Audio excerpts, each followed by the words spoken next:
Hello everyone, Slothman here, and this is my coverage for Day 2 of Quakecon 2013. Now, this day will just be devoted to talking about the games that I saw there, which are The Evil Within, The Elder Scrolls Online, and Wolfenstein. So, let's get started with The Evil Within. So, this one I found very intriguing, and I was most hyped up for this one, out of all of them. So what they did is they essentially showed us two parts. They showed a part in the beginning which was just devoted to setting up the atmosphere. It was mostly non-interactive, which you could count that as a black mark, but you know, a lot of games do it these days. I think it's a bad trend, but that's another video.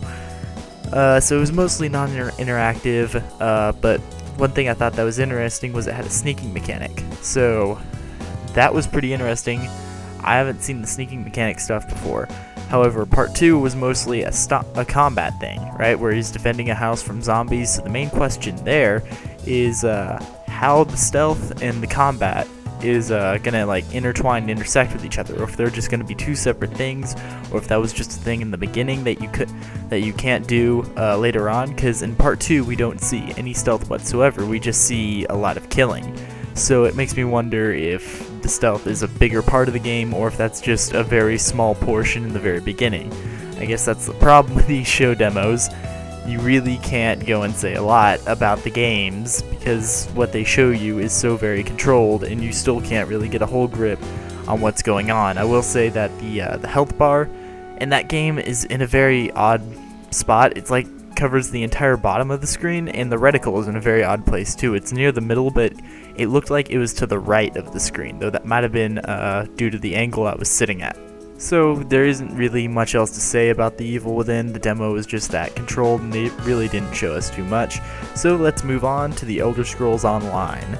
The first thing I wrote down is Skyrim, all capital letters and super huge. That's because this game looks an awful lot like Skyrim, and that's not a bad thing. That's a pretty good thing.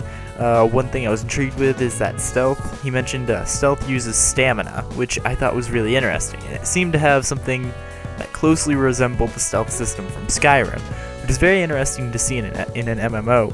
He showed us, once again, it was a gameplay demo. It divided very much into two parts. The first part was them showing off the world around us, and it was devoted to him exploring, him attacking just a random group of NPCs and sneaking around a bit, and then showing us various things. It was pretty interesting, and I think that's going to be the most interesting part of The Elder Scrolls Online.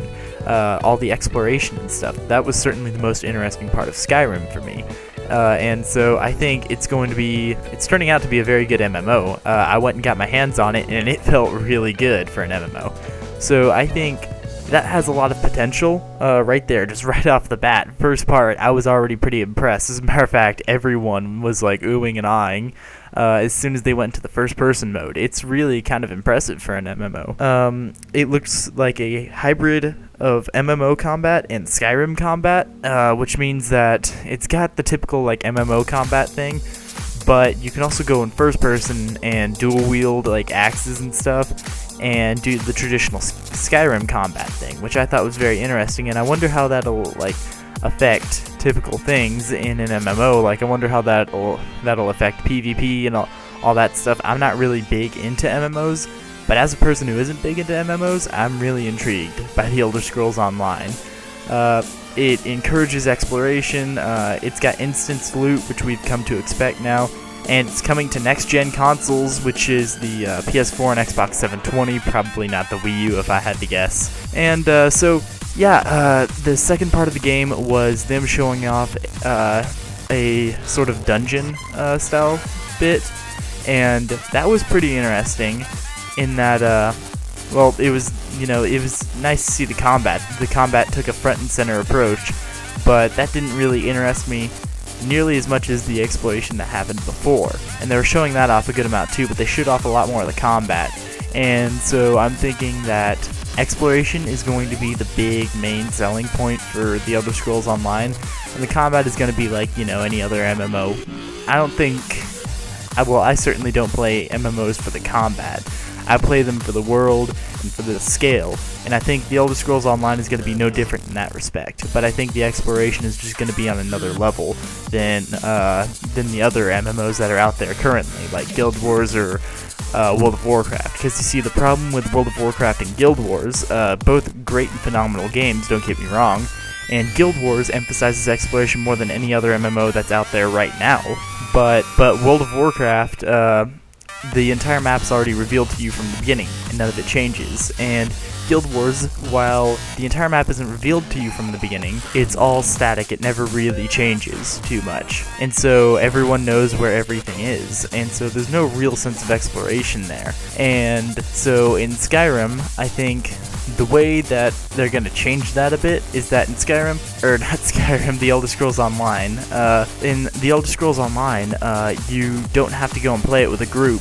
You can just go and play it like Skyrim if you want to. And I guarantee you a lot of people will be doing that, myself probably included. And so those people are going to be looking up on the internet, because Skyrim, all of that stuff is on the internet, where everything is, but you aren't going to look on the internet your first time through, really, because you want the sense of exploration. I think that's what this game is going to do, and I think that the game has a head up on Guild Wars and World of Warcraft because it doesn't quite emphasize the teamwork aspect as much. And for me, that's a plus, but keep in mind I'm also someone who does not normally enjoy MMOs, so, take that with a grain of salt. And now we move on to the new Wolfenstein game.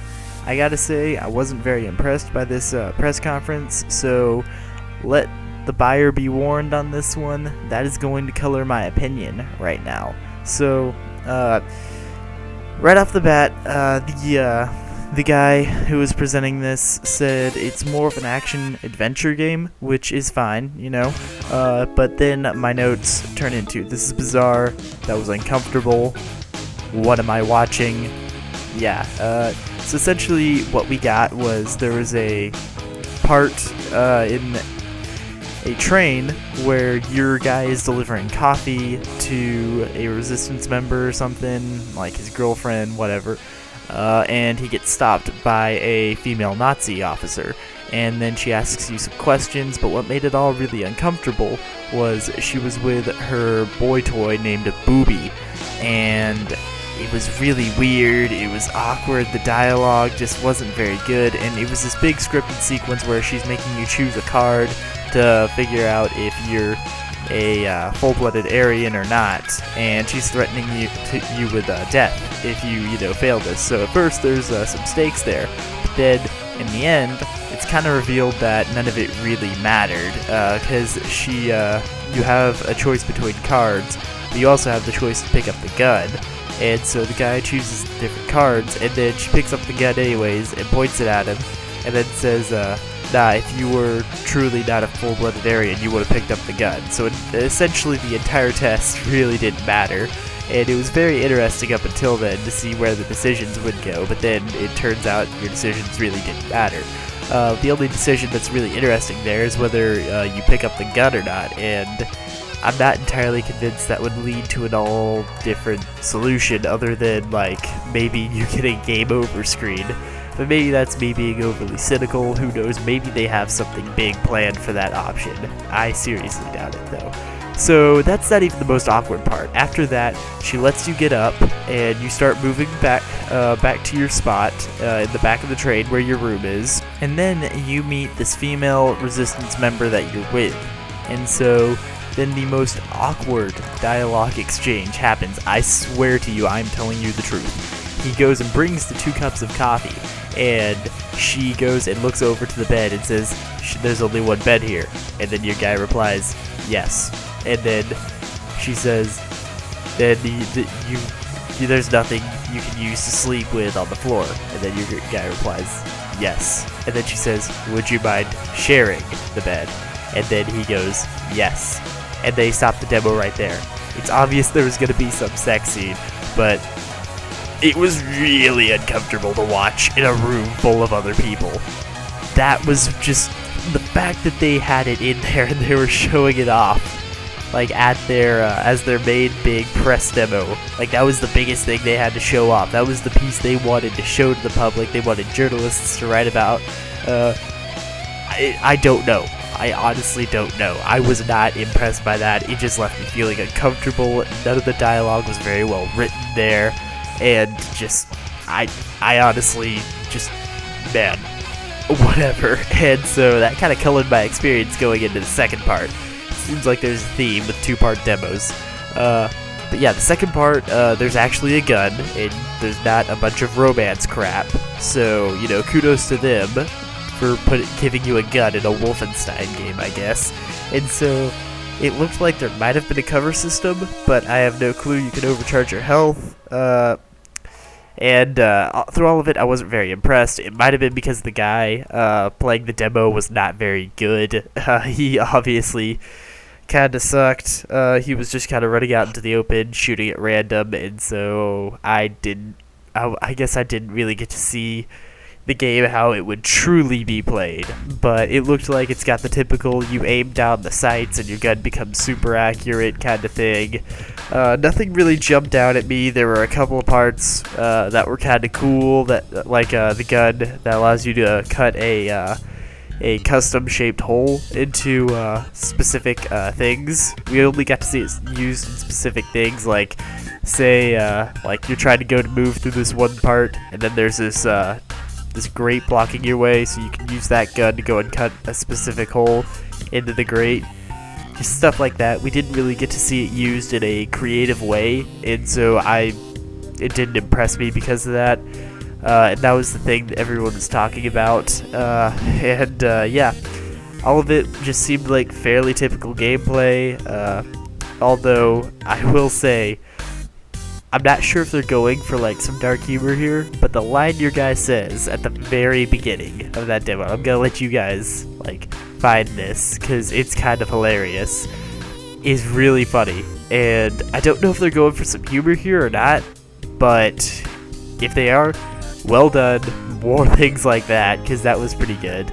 But I guess that's the only real positive I can find, besides, like, I don't know, like, the shooting seems competent. It doesn't seem bad by any means. It seems average at best, and I'm sorry. I hope they prove me wrong. I truly do. I hope this is just a bad stage demo, or I hope that the first part of that demo just gave me the wrong impressions, or that first part is actually really good. It was just taken out of context, and without context it just really doesn't mean anything, which is all of that is very highly possible. But my impression right now is that I'm not impressed, and they're gonna have to really kind of do something big to really convert me over to their side. Like, I think they would have to show me some creative uses of that custom hole cutting gun. I think that's a really cool idea. If they're able to implement that in some cool ways, then fine, I'm all for it. But yeah, they're gonna have to show me some good stuff there, or I'm gonna have to go and look up a review that really says all of it, but I'm definitely not going to buy it on day one. I don't think you should either. I think you should wait for reviews to see if this thing is actually any good. So, now we've got all the negativity out of the way, let's move on. Well guys, I would move on, but it appears that there's nothing else to really move on to. Oh wait, I seem to be forgetting something. Oh yeah, that's right, I'm forgetting Dishonored, the Bring More Witches DLC. Alright, I personally love Dishonored. That was one of my favorite games of last year, and I loved the first part of the DLC, and I cannot wait for the second part of the DLC. I believe the first part of the DLC was executed pretty well. I liked all the new powers. I'm really excited for this upcoming part of the DLC, and this is really the first big piece of DLC that I've ever really been excited for, not counting the first part.